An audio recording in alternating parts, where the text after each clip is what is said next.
إن ربك لبالمرصاد. النهاردة سقوط قنوات حمدي ووفاء وغلقها.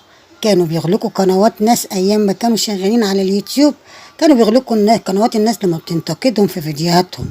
النهاردة جالهم نفس النظام، قفلوا قنواتهم. ام صابون ما تروحش على الجنينه، مش عشان نعمل حاجه نبوظ حاجه، عايزين نعمل شغل. التجارة غير المشروعة بالعملة المشفرة بيوتي كوين، وتشجيع الناس على التداول بالعملات الرقمية، وعدم ترخيص قناة اليوتيوب، وكمان التعدي على قيم الأسرة المصرية، وما كانوش بيدفعوا ضرايب. حاجات كتير قوي خلتهم أغلقوا قنواتهم. ومصر كمان مش هتدخلهم مصر تاني، أكيد هم هيعيشوا بقى في تركيا على طول. إيه السبب ده كله؟ ليه عمل في نفسه كده؟ عشان الفلوس؟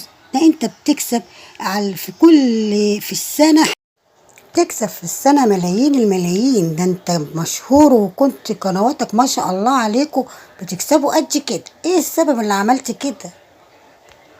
فاجئوا جمهورهم انهم خارج مصر وانهم في تركيا، وكمان اخدوا الجنسية التركية واصبحوا عايشين هناك وبيستمتعوا بحياتهم وبيقدموا وبينزلوا. بس الحكومة بقى عملت لهم غرامة 1,200,000 جنيه لليوتيوبر حمدي ووفاء. والسبب في إغلاق قنواتهم إن هما بيتاجروا في العملة وحاجات كتير قوي. تعالوا نشوف مع بعض بيعملوا إيه. شايفين؟ بيسافروا تركيا وعايشين هناك ومقضيين حياتهم وبيعملوا حفلات وبيتاجروا مع الناس وبيخلوهم كمان يعني يستفيدوا من العملات بدون تراخيص. البنك المركزي طبعا مش ساكت، ومصر والناس كلها مش ساكتة على اللي هم عملوه ده.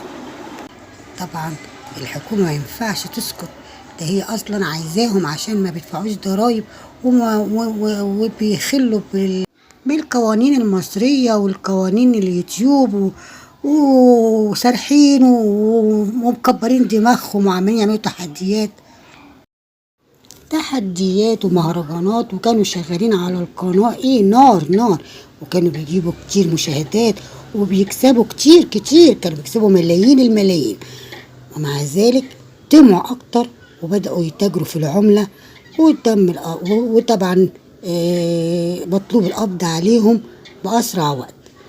ايه اللي عملوه في نفسهم ده؟ انتوا كنتوا عندكم ما شاء الله شغل عالي جدا، وعمالين تتنقلوا من الفيلا دي للفيلا ديت، وسفر الامارات وسفر دبي وسفر تركيا وسفر، يعني سافرتوا وعشتوا كتير حياتكم، عشتوا حياتكم خلاص. كان عندكم كمان مشتركين كتير، عندهم 8 مليون مشترك، يعني تقريبا نص مصر بتتفرج على فيديوهاتهم، وكانوا مشهورين للغاية. ما تنسوش الاشتراك في القناة وفعلوا زر الجرس للكل واللايك. سلام عليكم.